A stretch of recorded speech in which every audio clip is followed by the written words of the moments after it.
বন্ধুরা, চলে এলাম আজকে একটা রেসিপি নিয়ে।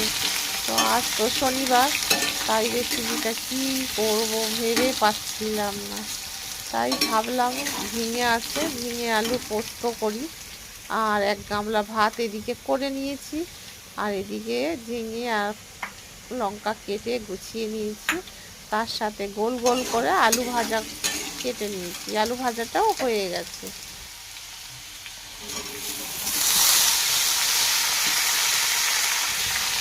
লাস্ট পাতে তো আমি করবই পাঁপড় ভাজা। একটু পাঁপড় ভাজা না খেলে ভালো লাগবে না, তো পাঁপড় ভাজা করবো। আর ঝিঙে আলু পোস্ত তো খুব মজাদার খাবার, জানোই।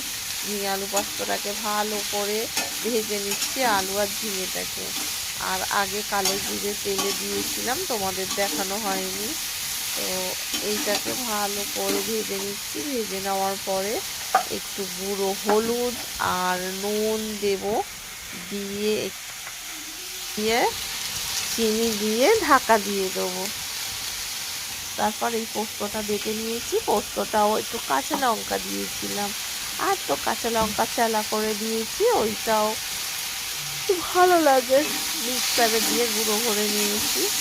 তো কেমন লাগলো আমার রেসিপিটা তোমরা জানিও কমেন্ট করে। কমেন্ট করতে কিন্তু ভুলো না, আর কেউ স্কিপ করবে না। চলো বন্ধুরা, আবার দেখা হবে পরের ভিডিওয়। চলো, টাটা।